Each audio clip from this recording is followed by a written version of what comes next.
everybody, welcome to my homestead and welcome to my channel. My name is Jared, and boy, did I just get done with some kind of exercise just now in adding more quotes. That's going to go on my Rising Generation tab or spreadsheet, and apparently there were a lot more than what I knew about.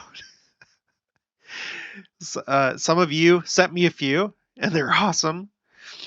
Some of them I stumbled across a couple websites. These are basically blogs that I didn't know existed that had a few more. I'll put the I'll put the link for these blogs in the description below. It doesn't look like they've been updated in some time. I don't know, but um, there was like a couple things on here I didn't put down just because I wasn't able to myself verify a couple of these, even though they have a reference down here. I wasn't able to do it myself. So I'll put the link in the description below so you can, and I'll read it here. I'll read it on the channel, and then if you want to go here and bookmark this or whatever, you can. So yeah, so what I'm doing is I'm trying to like just really standardize all my spreadsheets. I have a lot of them. I've decided that I need to go ahead and do proper citations. It's been a while since I've been to college, but I've decided I think the most appropriate format for my references is CMS, Chicago Manual of Style. There's different ways that you can put down references and stuff. I think I'm going to go with CMS, and so that's going to take a long time for me to like update everything because I only made this decision within the last like week or two. And I'm doing the best I can. So, and some of them are not read. I have to do some corrections. Just give me some time. Okay, so let's start here. 1936. We've already gone over this quote. I'm not going to do it again.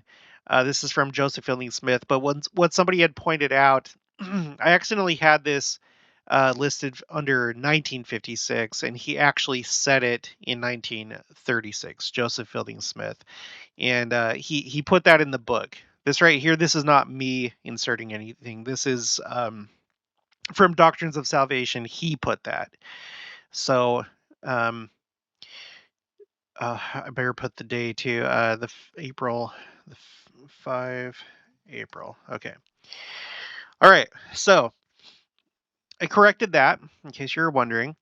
This is the kind of like the very first instance that a general authority makes a generational quote, aside from Joseph Smith, but that's going to be for another time. Okay, so 1936.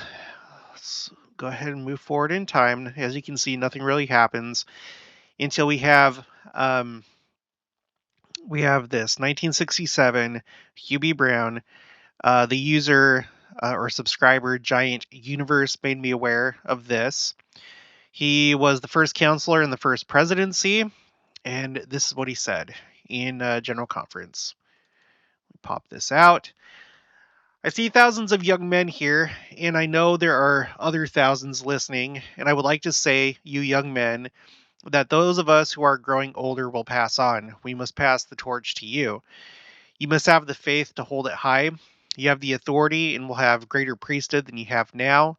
Those of you will with the lesser priesthood, you'll be expected to represent the church, and in that representation you will represent the Lord.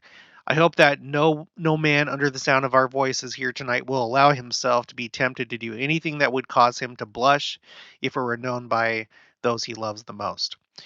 I hope that every young man under the sound of my voice will resolve tonight, I'm going to keep myself clean. I'm going to serve the Lord. I'm going to prepare every way I can for future service because I want to be prepared when the final battle shall come.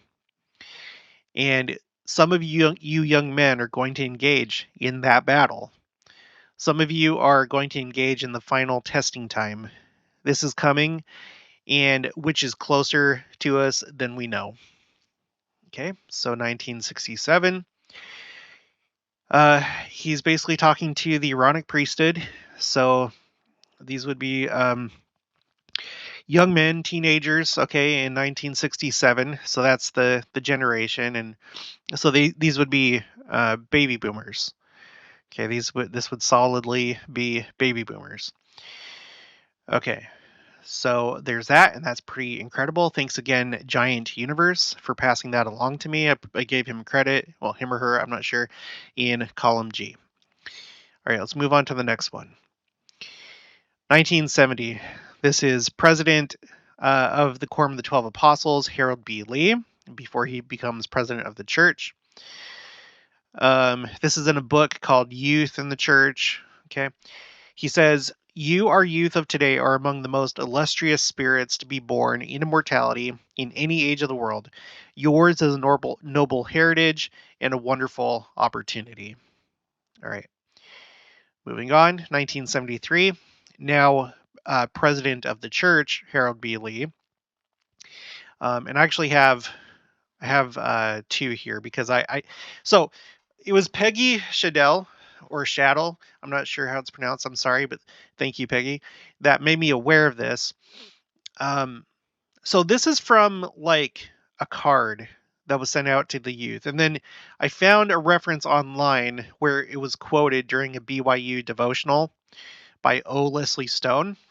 He was assistant to the Quorum of the 12 Apostles, but I'm going to show you the actual card because uh, Peggy sent it to me. Here's like a scan of it. It says, "A wonderful opportunity. You, our youth of today, are among the most illustrious spirits to be born into mortality in any age of the world. Yours is a noble heritage and a wonderful opportunity. Dedicate your lives to a new resolve. Gird yourselves with the armor of righteousness, having as your weapons the shield of faith and the sword of the Spirit, which is the sword of God." Ephesians 6:16 through 17. "Be guided to fulfill your highest destiny. Be prepared to become the leaders in that glorious millennial day when Christ himself will reign as King of Kings and Lord of Lords." So, listen, I don't think it's just President Nelson that isn't given to hyperbole. When you rise up the ranks of any organization, I think you become more careful with what you say. I mean, maybe not everybody, but most people take it pretty seriously because you have a large audience. So, for example, with me, I'm small. There's only 13,800 of you, which is small compared to many other things, obviously. But I've noticed this myself that as I've grown, I need to be more careful, more deliberate with my words. And in fact, I upset somebody with the previous video where we went over the other quotes, and I'm sorry. I'm sorry. I didn't mean, I shouldn't have said blah, blah, blah. I respect your generation. I respect your generation. I wasn't meaning disrespect. I was just talking about the people that, there's people that will say, look, we've always been told this, and so it's no big deal. Okay, so I'm not saying like blah, blah, blah to your generation, but this attitude of like, oh, well, it's always been said, so it's not a big deal that it's being said right now, that this is a special generation.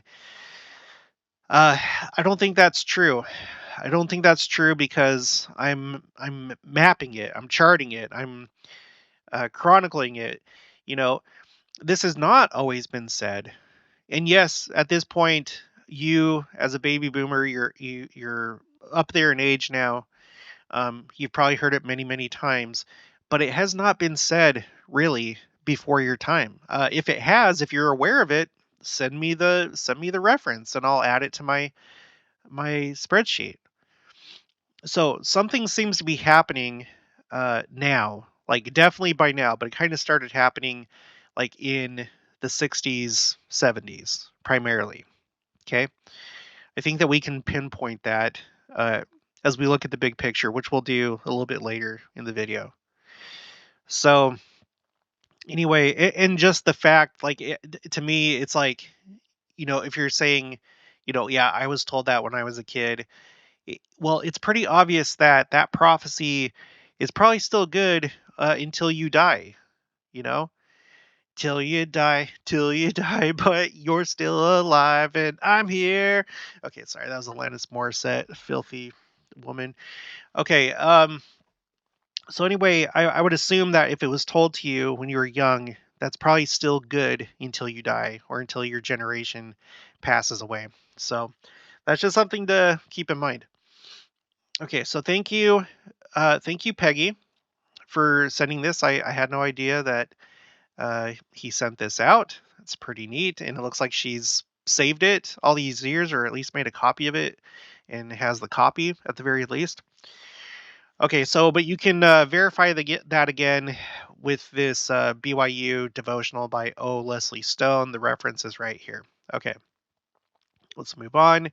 Now we're in 1974.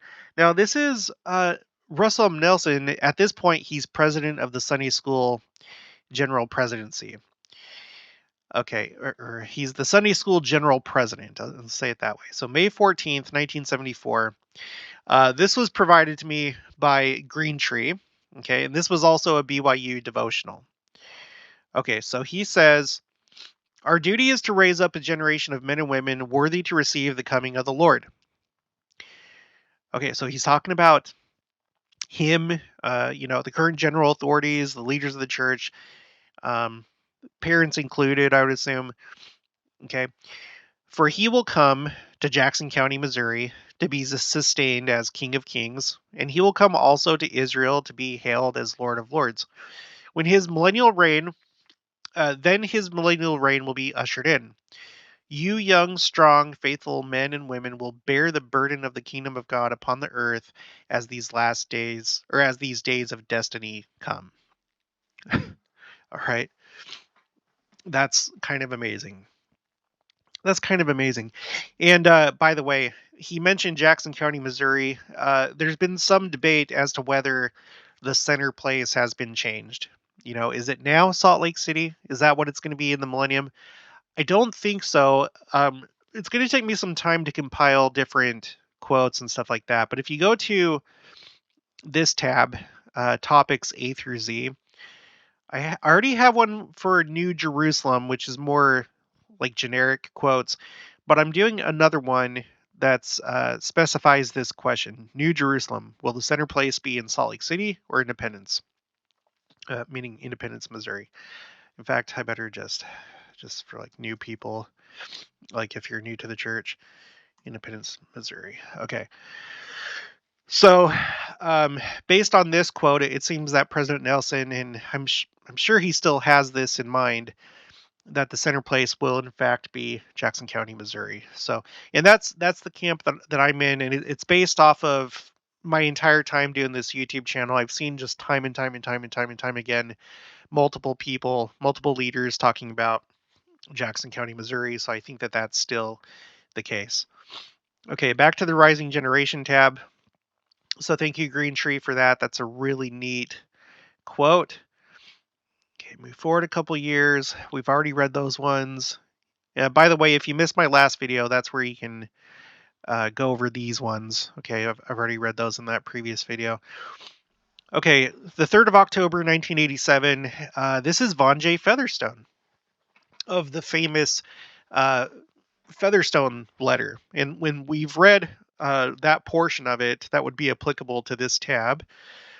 I also have one of these tabs up here. I actually have, yeah, it's right here. You can go to the church history catalog, and then you can read the original right here. Okay, but apparently, he had more to say in regards to the generation of the millennium and the second coming. So he said this in general conference. Pop it out. He says, "It is not difficult to understand why the great God in heaven has reserved these special spirits for the final work of the kingdom prior to his millennial reign." Okay, the final work of the kingdom prior to his millennial reign.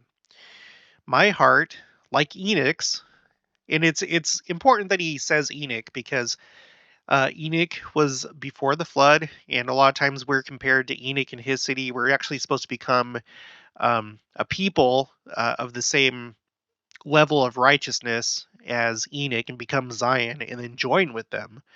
So him talking about Enoch is significant because Enoch is a very second coming concept, right? So my heart, like Enoch's, seems to swell wide as eternity as I consider what our youth and those being born in this time will accomplish. This generation will face trials and troubles that will exceed those of their pioneer forebears. Our generation has had some periods of respite from the foe. The future generation will have little or none. Yeah, boy is that true. But their great faith in the Lord will give them needed strength. This is a chosen generation. I skipped forward here. I picked out the parts that are applicable. So skipping forward, this is a chosen generation. Skipping forward again, I feel today's Aaronic priesthood and young women of the church will lead the youth of the world through the most trying time in history. It is time for the Aaronic priesthood to come of age. The rod of iron leading to the tree of life for you, our young men, may well be implementation of the complete and full work of the Aaronic priesthood. As we marshal your forces into your true identity as deacons, teachers, and priests in the holy Aaronic priesthood, we mobilize an army of Israel, such as never been known before in the church. Now, this is interesting because, again, this is going back to the idea of, I think in the last video, it was Ezra Taft Benson that had mentioned this idea of like a military force, an army. Obviously, President Nelson has, because he introduced the idea of a specific youth battalion, like the Lord's Youth Battalion. But here's Vaughn J. Featherstone of the 70 uh, using the same imagery, right? So your numbers are legion. I believe you will be expected to perform the most important work in this dispensation, with the exception of the work done by the prophet Joseph Smith. So, 1987, he said, the youth of right then, as well as those being born, of course. So, yeah, it's pretty, I think it's pretty explicit language being used there.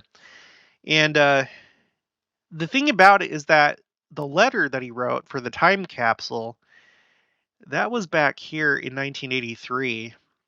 So that was just 4 years before. So you can see that it seemed like he really had this on his mind.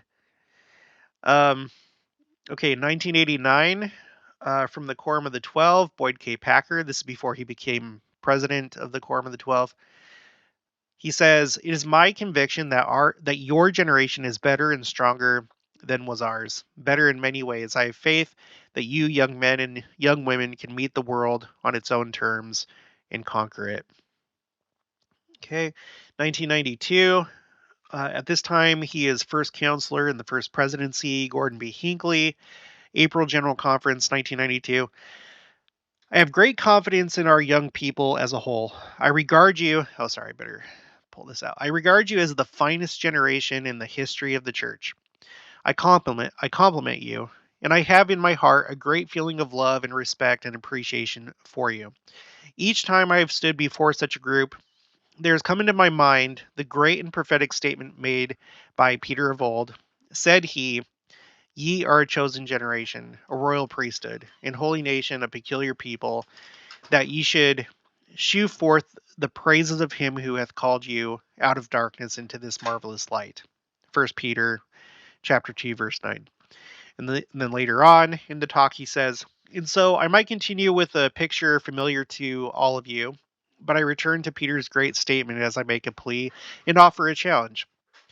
Ye are a chosen generation." How very true that is. Notwithstanding all the problems that we have, this, I believe, is the greatest age in the history of the world. And you young people of this generation are part of it.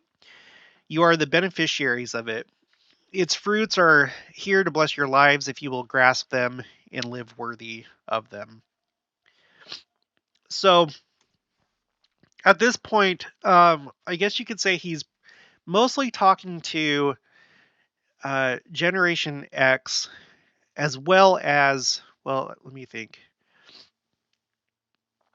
I guess I maybe I was part of this too. sorta. Yeah, so like like maybe toward the end of Generation X, beginning of the millennials. All right. Okay, 1995. Now he's president of the church, and interestingly, this is just one day after he becomes president of the church, and he says this: "We are particularly proud of our youth. I think we have never had a stronger generation of young men and women than we have today." Interesting. And then a month later, he says, um, in general conference, "I love the youth of the church. I have said again and again that I think we have never had a better generation than this." Okay, and now at the end of the month, he says again, okay, this is from, I'm pretty sure okay. This is from Messages of Inspiration from President Hinckley in the Church News. He says, you are great, young people. I have said again and again, we have the finest generation of young people ever in the history of this church. I believe it. You know the gospel better. You come to seminary and you learn about the things of the Lord here. You know more about the gospel than those of my generation at your age did, without any question. I'm satisfied of that. Furthermore, you are intrinsically better. You are wonderful young people. So, what does intrinsically mean? Intrinsic means um, belonging naturally or essential. So, essentially, naturally better. And it probably has to do with the pre-existence and being held in reserve. I think that's what he's alluding to. Okay, Richard G. Scott of the Quorum of the Twelve, 1996, at a devotional at BYU. He says, "You are the finest generation that has come to earth. You have prepared yourself well in the premortal existence and have been selected to come forth in this singularly important time. In the unfolding of what? In the unfolding of Father in Heaven's plan. I'm deeply moved to be in your presence. I realize that the majority of you do not have the slightest idea of how truly capable, noble, and wonderful you are." And what's interesting about that is during President Nelson's time, he's really been trying to almost like wake this generation up as to their importance. He's always bringing up the pre-existence and like, you guys, if you could just see a little bit of the pre-existence, you would realize like how important you are. In fact, Sister Nelson used a metaphor. She was like, imagine that you could watch just like a 10-minute YouTube video of yourself in the pre-existence. You would be astounded at who you were. So that's really something to think about. 1998, President Gordon B. Hinckley, Church News. "I want to read you the words of Peter spoken long, long ago. But ye are a chosen generation, a royal priesthood, and holy nation, a peculiar people, that ye should shew forth the praises of him who hath called you out of darkness into his marvelous light." My brothers and sisters, we are a chosen generation. This is the greatest season in the history of the world, and we've been blessed to come forward at this time, the greatest of times of discovery. This is the grandest age of all. During my lifetime, there have been more scientific discoveries than all generations that preceded it, and you and I are upon the earth at this time. Beyond all this, we live in a time when the gospel of Jesus Christ has been restored. This is the dispensation of the fullness of times, when all that the Lord placed on the earth in prior generations has come forth in its generation to bless those of us who are members of the Church of Jesus Christ of Latter-day Saints. How thankful we ought to be. How anxious we ought to be to do that which the Lord would have us do. Out of the gratitude which we have in our hearts, we ought to be willing to do anything the Lord or anything he asks us. To live the word of wisdom, to pay our tithes and offerings, to be active in the church, to carry responsibilities, to reach out to those who come into the church and help them and friendship them, that they may remain true and faithful. My brothers and sisters, Ye are a chosen generation, a royal priesthood. This was during uh, a member meeting in Ciudad Obregon in Mexico. Okay. Now, James E. Faust, second counselor in the first presidency, 1998. My dear young friends, I speak to you as one who stands on the edge of eternity. From that perspective, I see you as the choicest spirits ever placed on the earth. The promises the promises in your generation's patriarchal blessings, if ye are faithful, seem to exceed the promises in Sister Faust's blessing and in mine. Now, that's interesting because my understanding is that, you know, patriarchal blessings are sacred and they're personal. They typically shouldn't be shared. Um, and we're always like admonished not to do that. And I think part of that rationale is you don't want to get into a thing where it's like, look what my patriarchal blessing says. And then it makes somebody else jealous. And then they're like, well, look at mine. Mine says this, you know. So it's interesting that James E. Faust found it appropriate during this. It was a devotional at BYU to just generally point out, in a general sense, generation to generation, that the patriarchal blessings of that time, 1998, seem to exceed the promises in Sister Faust and his patriarchal blessings. And it's really neat. I would love not to like not for inappropriate purposes, but I would be very interested to have access to all patriarchal blessings, to categorize them, make a spreadsheet. Um, I really would like to see the breakdown of all the tribes church-wide. I've only I've only been able to do it a little bit with the poll that I put out. About a little over 1,000 people responded, but I know it's not complete because it doesn't represent all the non-English speaking members of the church that don't watch my channel. So anyway, um, this is really neat. He's talking about patriarchal blessings, and I'm sure that he's read some. I know that I heard somewhere that stake presidents are supposed to occasionally read patriarchal blessings that the patriarch is doing. Almost like just making sure, hey, you're not doing anything crazy, right? You're like really, you're taking your calling seriously. You're not crazy. Um, and I'm sure that other church leaders do too. They occasionally look at them. So anyway, that's interesting.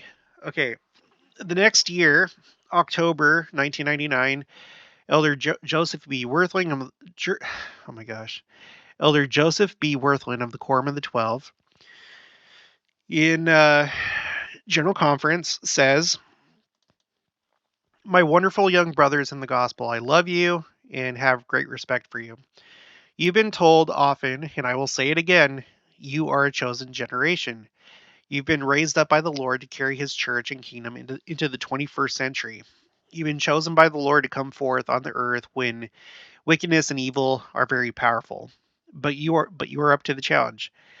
I have every reason to regard you," said President Gordon B. Hinckley, "as the greatest generation we've ever had in this church, notwithstanding all the temptations which you face." Okay. And then I think there might be a couple more. Okay, President Nelson, this was recommended to me by Mitch. That's his username on YouTube. At this time, President Nelson was president of the Quorum of the 12 Apostles, October 2015. He says, my dear sisters, you who are our vital associates during this winding up scene, the day that President Kimball foresaw is today. You are the women he foresaw. All right.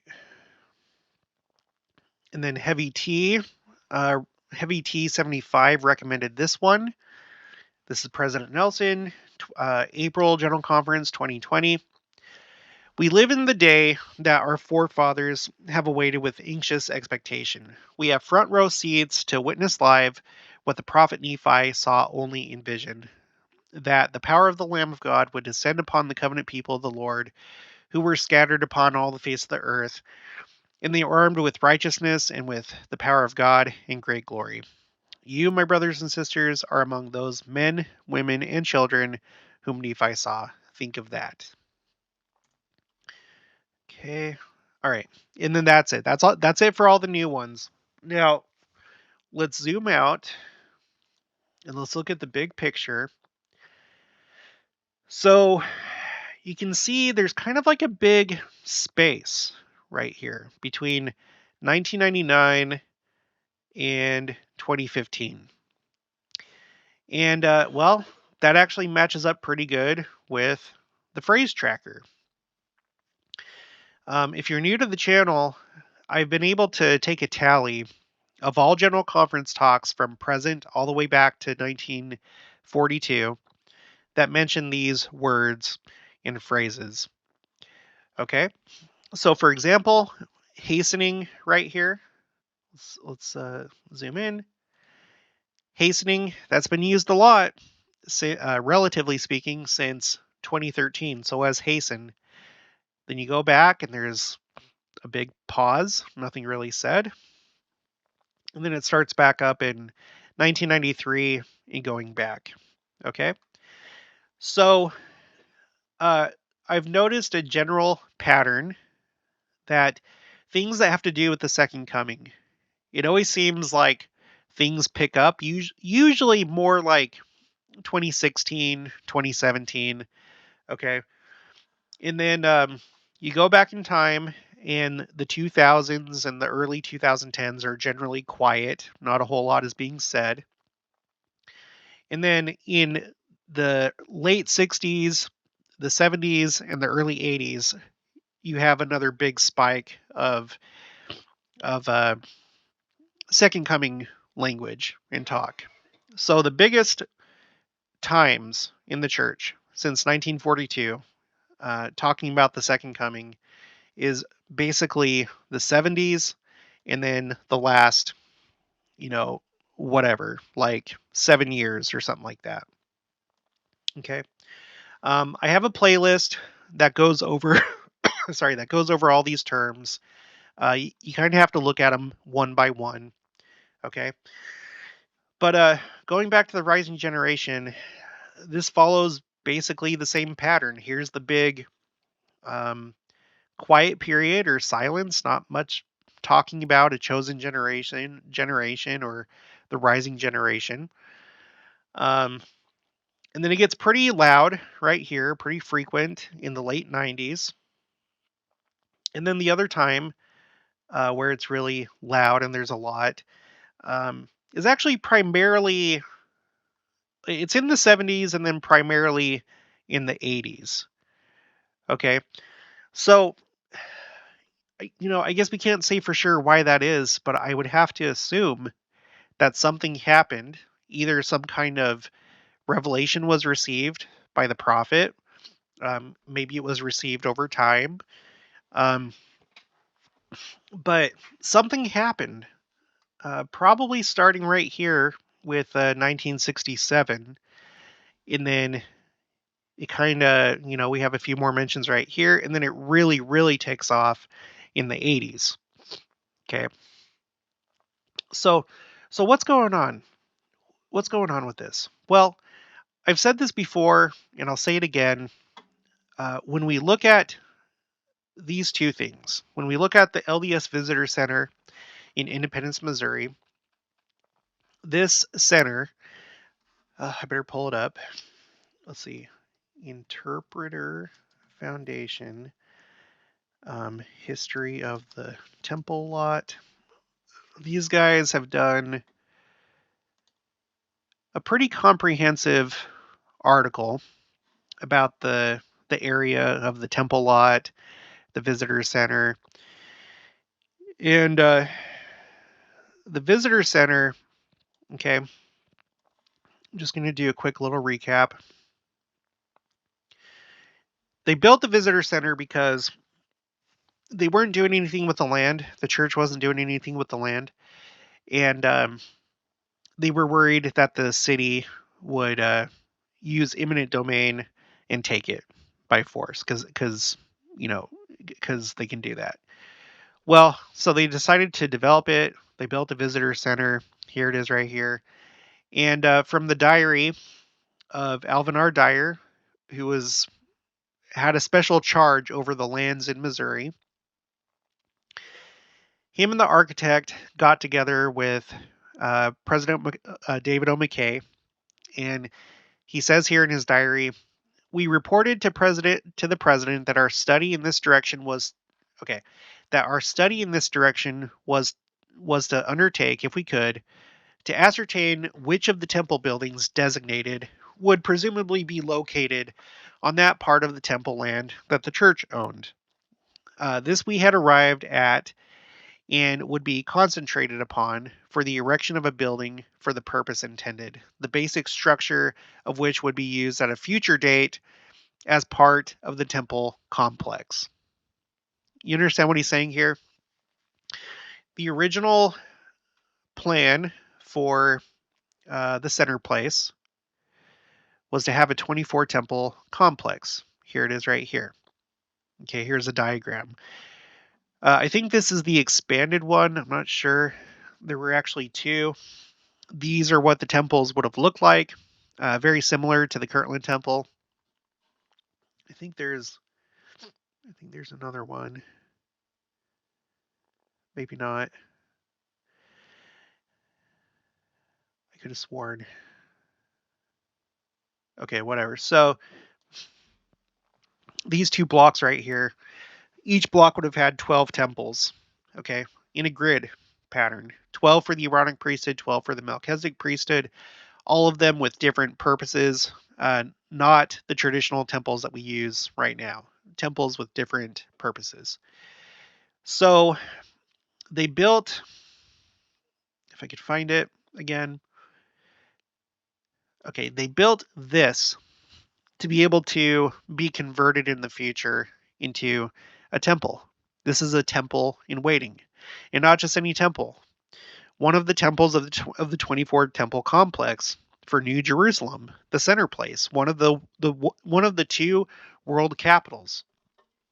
And it says here, Dyer continued, the proposed structure would be 2 stories high with a floor dimension of 61 feet by 87 feet, which dimension is the same as revealed to the prophet Joseph Smith as the size of the complex buildings or temples. Okay? This is a temple. So when did they build this? It says the church made an announcement in December 1967 for the present Visitors Center. Let's go back here. And when is it that we see the first mention of a special generation? Oh, it's in 1967. Okay. December 1967, 2 months before, you have Hugh B. Brown, first counselor in the first presidency, make this statement about the final battle. Some of you young men are going to engage in that battle. All right. And uh, which is coming and which is closer to us than we know. It's probably because he realized, no one else really did at that time, that in just a couple months they were going to announce the temple as a visitor center. But essentially, prophecy coming to fulfillment, like not fully, it's not a temple yet, but building the building. It's going to be a really important building in the future during the millennium. Okay, so you have that. And then similarly, we have the BYU Jerusalem Center. And when was that announced? It was announced in 1979. Okay. By 1984, the church had obtained a 49-year lease on the land and had begun construction. The center opened to students May 1988 and was dedicated by Howard W. Hunter on May 16th, 1989. So, as all these statements are being made right here in the 80s, the BYU Jerusalem Center is being built. Okay. And I have an entire playlist right here. Okay. There's reasons why I believe that this could become a temple in the future, although it wasn't designed to be that we know. And the church is not going to go against the Israeli government and break the laws. And there's so much to it. Okay, I've researched it ad nauseum. There's nothing that says that we can't turn it into a temple. It doesn't have to be the type of temple that we use right now, just like the 24 temples of the 24 temple complex. They're not all going to be temples for ordinances. There's going to be some that are administration buildings, some that are education centers, some that they have different purposes. So I don't know why that couldn't happen in Jerusalem as well. Why Jerusalem itself may not have a 24 temple complex. I don't know. But the dimensions of the temple are incredibly interesting when you match them up with um, the Solomon's temple and the Herodian temple, the first and second temples. I used Photoshop and found something very interesting about it. Um, the line that runs through, if you draw a line down the middle of the BYU Jerusalem Center, guess where it takes you? Now, it's not very precise because you'd have to get it like perfect, right? But the fact of the matter is that you can draw a line down the middle of the BYU Jerusalem Center, and well, I'll let you go ahead and watch this video and see where it ends up. And just the fact that place is even possibly within the air, the range of air, is miraculous. Okay, because you could use that, you could move that line a little bit. Okay, it's not like perfect, but there's a range. And the BYU Jerusalem Center and the place that this line goes to is very interesting. Okay, the architecture with the arches. It's been a while since I've talked about the arches, but the church is doing some interesting things with arches. And by the way, both the BYU Jerusalem Center and the Independence Visitor Center, they resemble each other because they both have this unique arcade feature. When you have a row or a series of arches, it's called an arcade. And so you should seriously watch this this playlist because there's incredible things. There's incredible things to see here that I've covered. All right, so anyway, with that in mind, it makes perfect sense that as the church is building these buildings that will probably become temples, they realize, whoa, okay, this is go time. This is go time. We actually have at least two temples, future temples, built that will become temples in the millennium. It all makes sense. Whereas before 1967, and interestingly, 1967, that's the year of the 7-Day War. Wait, was it 1967? I just sometimes I forget whether it's 67 or 69. I think it was 67. 6-Day War. Yeah, 67. So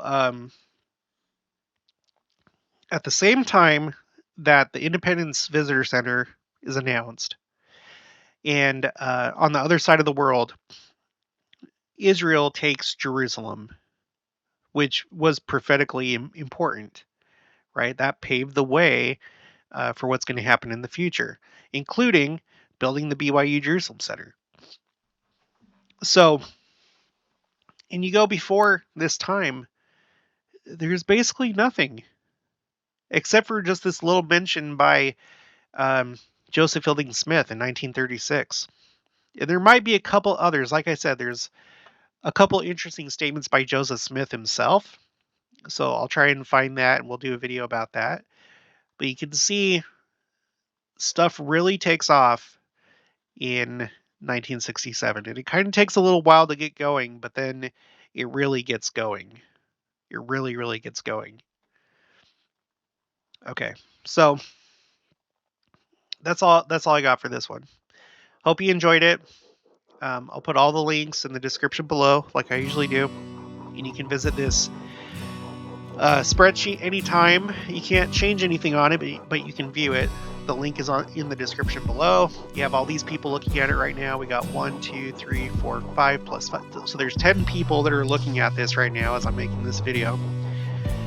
If you haven't already, please make sure to subscribe, like this video if you liked it, leave your thoughts and opinions down in the comments below. Also make sure to share it, and I'll talk to you guys later.